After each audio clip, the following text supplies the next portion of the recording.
नमस्कार दोस्तों, स्वागत है आपका हमारे YouTube चैनल माई भलो 370 में। आज हम लाए हैं 27 जनवरी 2026 की झारखंड की 24 बड़ी और ट्रेंडिंग खबरें। आज की खबरें राजनीति, सामाजिक मुद्दे, सुरक्षा, अपराध, शिक्षा, स्वास्थ्य और मौसम से जुड़ी है। तो चलिए बिना समय गवाए शुरू करते हैं आज के समाचार बुलेटिन।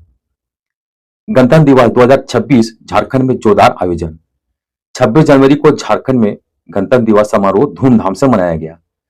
रांची के मोहराबादी मैदान में राज्यपाल संतोष कुमार गंगवार ने राष्ट्रीय ध्वज फहराया और परेड का निरीक्षण किया।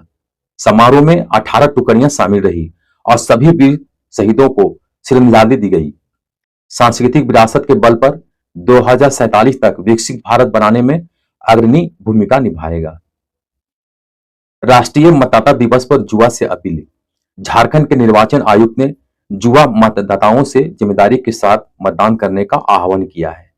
उन्होंने कहा कि आने वाले चुनावों में युवाओं की भागीदारी लोकतंत्र को मजबूत करेगी और भविष्य के निर्माण में योगदान देगी। कानून व्यवस्था पर राजनीतिक चर्चा। राज्य में कानून व्यवस्था की स्थिति को लेकर आजसू पार्टी ने चिंता जताई है। पार्टी ने कहा कि निवेशक भय के कारण झारखंड में अपने निवेश को लेकर हिचक रहे हैं और सरकार को त्वरित कदम उठाने चाहिए। पुलिस की कार्यक्षमता में वृद्धि। धनबाद पुलिस ने कंट्रोल रूम को अपग्रेड किया, जहां अब 33 कंप्यूटर और 245 सीसीटीवी कैमरे के माध्यम से जिले में अपराध पर नजर रखी जाएगी। उपायुक्त आदित्य रंजन के अनुसार इससे पुलिस की कार्यक्षमता और त्वरित कार्रवाई में मदद मिलेगी। बैंक डकैती में गिरफ्तारी।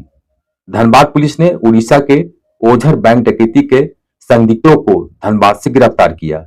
इस ऑपरेशन में चोरी किया गया सोना और वाहन बरामद किए गए हैं। आगे की जांच जारी है। माओवादियों के खिलाफ बड़ी कार्रवाई। सुरक्षा बलों ने ऑपरेशन मेगाबुरु के तहत 16 माओवादियों को घेर लिया, जिसमें एक शीर्ष नेता भी शामिल है। यह झारखंड के वेस्ट सिंहभूम में हुई मुठभेड़ थी, जिसमें असंगठित हथियारबंद समूह को तगड़ा झटका दिया गया है। उच्च न्यायालय का आदेश। ईडी जांच में रुकावट। झारखंड उच्च न्यायालय ने रांची पुलिस द्वारा ईडी अधिकारियों के खिलाफ चल रही जांच पर रोक लगा दी है।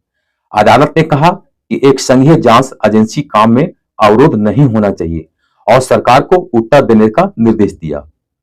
दुखद कत्ल मामला। डायन प्रथा से जुड़ा आरोप। झारखंड में एक 7 साल के बच्चे की हत्या के मामले में 2 लोगों को गिरफ्तार किया गया है। यह मामला कथित तौर पर डायन बिसाही जैसी कुप्रथाओं से जुड़ा प्रतीत होता है, जिसमें समाज में चिंता पैदा कर दी है। आयुर्वेदिक मेडिकल कॉलेज को मंजूरी। सरकार ने झारखंड में एक आयुर्वेदिक मेडिकल कॉलेज और अस्पताल की स्थापना को मंजूरी दी है, जिससे स्वास्थ्य सेवाओं में बुनियादी सुधार और ग्रामीण क्षेत्रों में चिकित्सा सुविधा पहुंचेगी। कोचिंग सेंटर रेगुलेशन बिल को मंजूरी। झारखंड में कोचिंग सेंटर रेगुलेशन बिल 2025 को राज्यपाल ने मंजूरी दे दी है। इसके तहत कोचिंग संस्थानों का पंजीकरण, न्यूनतम सुविधाएं और शुल्क नीति तय होगी, ताकि छात्रों को बेहतर शिक्षा पर्यावरण मिल सके। भारत मौसम विभाग के अनुसार आज देश के कई हिस्सों में तेज हवाओं और बारिश का अलर्ट जारी किया गया है, जिसमें झारखंड के आसपास के राज्यों में मौसम में बदलाव की संभावना बनी हुई है। झारखंड में मौसम की स्थिति। पश्चिमी विक्षोभ के असर से रांची समेत कई जिलों में ठंडी हवाएं और कोहरा जारी है, जिसका असर कृषि, जनजीवन और यात्रा पर देखा जा रहा है। शिक्षा अपडेट। हाल ही में रांची और अन्य जिलों में बादल तथा ठंड के कारण शिक्षा विभाग ने कक्षाओं को अस्थायी तौर पर स्थगित किया था, ताकि छात्रों को सुरक्षा मिल सके। गणतंत्र दिवस समारोह में राज्यपाल ने कृषि और पर्यटन विकास पर भी जोर दिया। उन्होंने कहा कि झारखंड प्राकृतिक सुंदरता से भरा है और पर्यटन से राज्य की अर्थव्यवस्था को बढ़ावा मिलेगा। झारखंड शहरों में निगरानी। रांची समेत अन्य शहरों में सीसीटीवी निगरानी और सड़क सुरक्षा अभियानों को विस्तार किया जा रहा है, ताकि दुर्घटनाओं और अपराध को रोका जा सके। खेल और सांस्कृतिक पहले।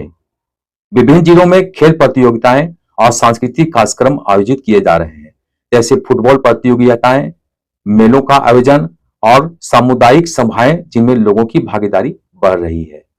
राष्ट्रीय और अंतर्राष्ट्रीय खबरों की झलक। भारत और यूरोपीय संघ के बीच सुरक्षा और रक्षा साझेदारी समझौते की चर्चा जारी है। देश भर में राष्ट्रीय स्तर पर विद्यमान घटनाओं और घोषणाओं के रुझान देख रहे हैं। झारखंड में युवाओं को कौशल विकास के लिए यूके भागीदारी पर चर्चा हुई, जिससे वैश्विक अवसरों के द्वार खुलेंगे। कोचिंग संस्थानों पर नियमन शिक्षा क्षेत्र में सुधार की उम्मीदें। स्थानीय दुर्घटना और सीसीटीवी फुटेज मामलों पर सामाजिक बहस चल रही है। राज्य में छोटे बड़े हादसे, जागरूकता अभियान और सामुदायिक गतिविधियां जारी है। राज्यपाल द्वारा युवा और समाज को प्रेरित करने वाले संदेश जारी हैं। राज्य में पर्यटन और सांस्कृतिक संभावनाओं पर जोर। जनजीवन और स्थानीय व्यवसायों से जुड़ी खबरें दैनिक सुर्खियों में बनी हुई है। दूसरी ओर विपक्ष का आरोप है कि कानून व्यवस्था पूरी तरह फेल। आजसू पार्टी और भाजपा नेताओं ने कहा कि झारखंड में अपराधियों का मनोबल बढ़ा है और सरकार नियंत्रण में विफल रही। निवेशकों के डरने की बात भी सामने आ रही है। आदिवासी संगठनों की चेतावनी। आदिवासी संगठनों ने भूमि अधिग्रहण और नौकरी में आरक्षण को लेकर सरकार से जल्द निर्णय लेने की मांग की है। तो दोस्तों, ये थी 27 जनवरी 2026 की झारखंड राजनीति, अपराध और मौसम की पूरी रिपोर्ट। आपके चैनल माई ब्लॉग 370 पर अगर वीडियो पसंद आया तो लाइक सब्सक्राइब जरूर करें। फिर मिलेंगे और एक सच्ची खबरों के साथ। तब तक के लिए अपना ध्यान रखिएगा। जय हिंद, जय झारखंड।